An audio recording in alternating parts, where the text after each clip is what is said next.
Assalamualaikum warahmatullahi wabarakatuh. Alhamdulillahi rabbil alamin wal aqibatu lil muttaqin wala udwana illa 'alal zalimin. Asyhadu an la ilaha illallah wahdahu la syarika lah wa asyhadu anna Muhammadan abduhu wa rasuluhu la nabiyya ba'dah. Allahumma fashalli wa sallim wa barik ala sayyidina Muhammad wa ala alihi wa ashabihi ajma'in. Saudaraku kaum muslimin jamaah salat zuhur, semoga kita senantiasa dirahmati Allah. Bersyukur kita kepada Allah masih diberikan kekuatan, kesehatan, kemudian waktu yang luang untuk kita laksanakan ibadah secara berjamaah. Semoga ini sebagai nikmat besar yang kita syukuri dan kita bisa menjadi hamba-hamba yang bertakwa dengan ketaatan yang kita lakukan secara istiqamah. Salawat dan salam buat baginda Rasulullah Nabi Muhammad SAW sebagai uswatun hasanah. Bapak Ibu kaum muslimin yang dimuliakan Allah, 10 menit ke depan sebelum salat zuhur kita coba mengkaji tentang pendidikan berbasis Al-Fatihah. Kita semuanya, terutama orang tua, memiliki kewajiban untuk mendidik anak-anak kita agar mereka menjadi anak-anak yang saleh, yang kelak terhindar dari api neraka. Ya ayyuhalladzina amanu qu anfusakum wa ahlikum nar. Wahai orang-orang beriman, peliharalah dirimu dan keluargamu, jangan sampai nanti mereka akan tersentuh oleh api neraka. Maka orang yang paling bertanggung jawab untuk mendidik anak itu adalah orang tua. Meskipun kita sekolahkan mereka ke sekolah yang bagus, yang mahal, yang terbaik, tetapi bukanlah mengurangi kewajiban orang tua. Guru-guru itu sebagai mitra kita untuk mendidik anak kita, tetapi kewajiban utama itu adalah berada pada diri orang tua. Pertanyaannya adalah bagaimana caranya supaya anak-anak kita itu menjadi anak yang saleh, yang terhindar dari api neraka. Sesungguhnya yang paling terbaik adalah mendidik anak itu sesuailah dengan isyarat-isyarat Al-Quran atau sesuai dengan pendekatan ilahiyah. Ada cara mendidik itu disebut dengan pendekatan ilmiah, banyak kajiannya. Ada kajian-kajian pendidikan, banyak teori-teori yang dikembangkan orang.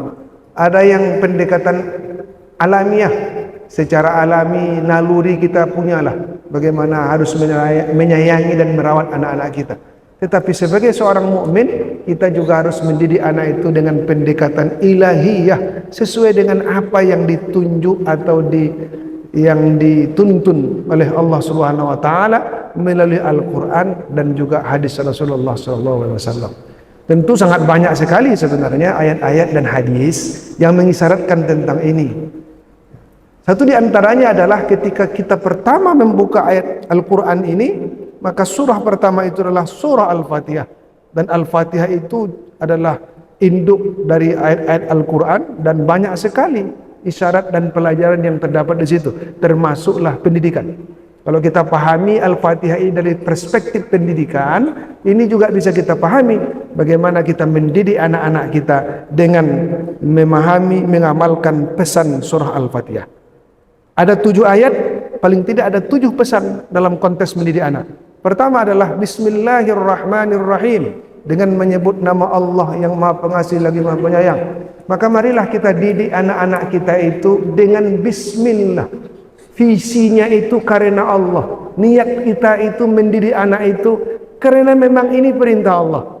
Jadi bukan untuk dibangga-banggakan. Walaupun kadang-kadang secara alamiah manusia juga senang membangga-banggakan anaknya. Karena memang dalam Al-Quran juga dikatakan anak-anak itu sebagai laibun, sebagai lahmun, sebagai permainan yang membangga-banggakan kita, sebagai zinatul hayatid dunia, sebagai perhiasan dunia.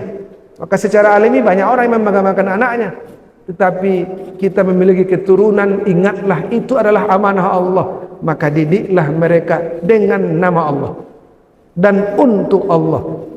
Sehingga kalaupun kita menyekolahkan anak kita ke sekolah terfavorit, ke sekolah terbaik, hendaklah karena Allah, bukan karena supaya mereka dapat jabatan, supaya mereka dapat harta yang bergelimpah, lalu kita pilih sekolah-sekolah yang menjanjikan pekerjaan yang layak, orientasi duniawi.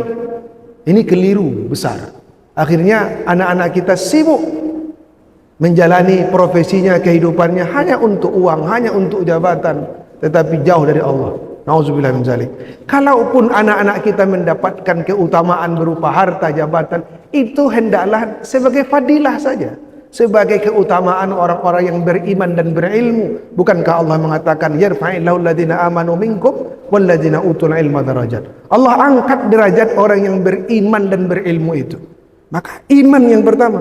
Maka iman itu terbentuk karena Allah.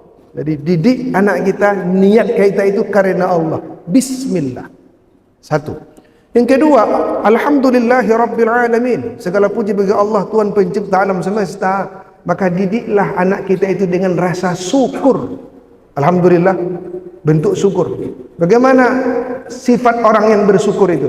3. Yang pertama, ucapannya menyebutkan alhamdulillah. Hatinya yakin bahwa nikmat yang dia peroleh itu datang dari Allah, bukan karena kehebatannya. Kemudian yang ketiga adalah dia buktikan perilakunya itu menggunakan nikmat itu sesuai dengan perintah Allah. Anak itu nikmat Allah, alhamdulillah. Yakin dalam hati ini anugerah Allah. Syukuri dengan apa? Didik anak itu sesuai dengan apa yang diperintahkan Allah Subhanahu wa taala. Itulah bentuk orang bersyukur. Yang ketiga, Ar-Rahmanir Rahim, Maha Pengasih lagi Maha Penyayang. Maka didiklah anak-anak kita dengan penuh rasa kasih sayang.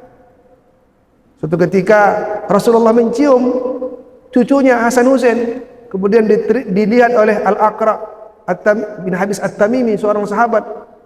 Lalu dia berkata, ya Rasulullah, aku sudah 10 anakku, tidak pernah ku cium anak-anakku seperti engkau menyayangi cucu-cucumu itu. Apa kata Nabi? La yarham la yurham. Siapa yang tidak menyayangi, maka dia tidak akan disayangi oleh Allah Subhanahu wa taala. Maka pendidikan itu harus penuh dengan kasih sayang. Jangan dibentak, apalagi dengan kekerasan.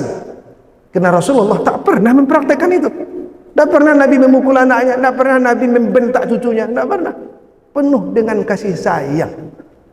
Tentu kasih sayang itu dibarengi dengan keteladanan.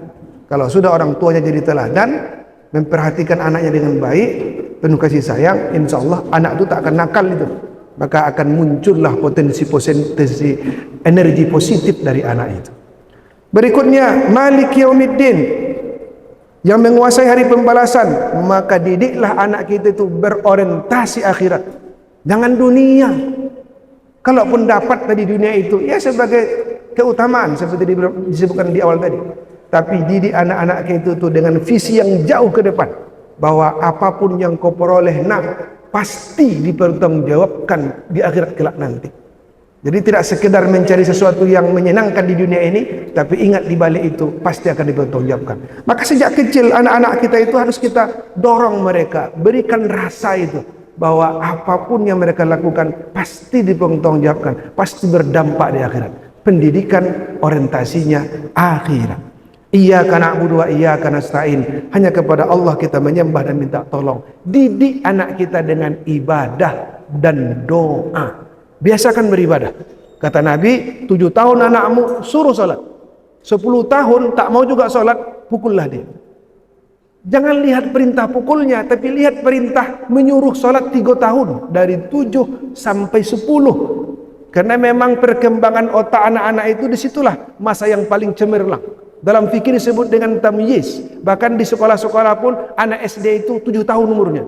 Karena di situ sudah mulai dia bisa membedakan yang baik dan yang buruk. Maka jangan abaikan waktu kosong untuk tak sholat. Terus maksimalkan sholat 3 tahun. Mustahil rasanya sudah 3 tahun kita didik, di usia 10 tiba-tiba dia tak sholat. Maka di situ tidak perintah memukul sebenarnya yang dominan, tapi hadis itu menunjukkan kita harus mendidik anak-anak kita dengan pembiasaan dan kontinuitas.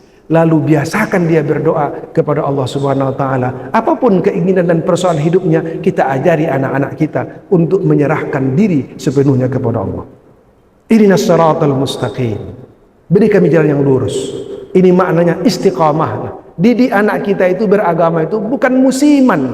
Bukan waktu Ramadan saja, bukan waktu hari Jumat saja, tapi setiap saat terus kita pupuk, terus tidak boleh kita longgar untuk mendidik mereka dengan konsisten. Dan terakhir, siratal ladzina an'amta 'alaihim ghairil maghdubi 'alaihim waladdallin. Kita inginkan anak-anak kita seperti Allah anugerahkan kepada orang-orang soleh. Jangan sampai seperti orang-orang yang dimurkai dan juga orang-orang yang sesat. Maka bercerminlah. Bercermin kepada orang soleh, teladani mereka. Bercermin kepada orang-orang yang bermaksiat, jauhi perilaku itu. Tunjukkan ke anak-anak kita. Nah, ini yang baik, ikuti. Nah, ini yang buruk, jauhi.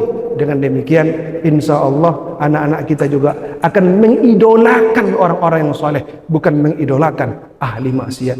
Mudah-mudahan dengan 7 pesan dari surah Al-Fatihah itu kita terapkan dalam mendidik anak kita. Insya Allah Allah akan anugerahkan kepada kita anak-anak yang soleh. Dengan tetap kita bermohon kepada Allah, Allah lah yang menganugerahkan anak yang soleh tersebut. Banyak wabillahi taufiq wal hidayah. Wassalamualaikum warahmatullahi wabarakatuh.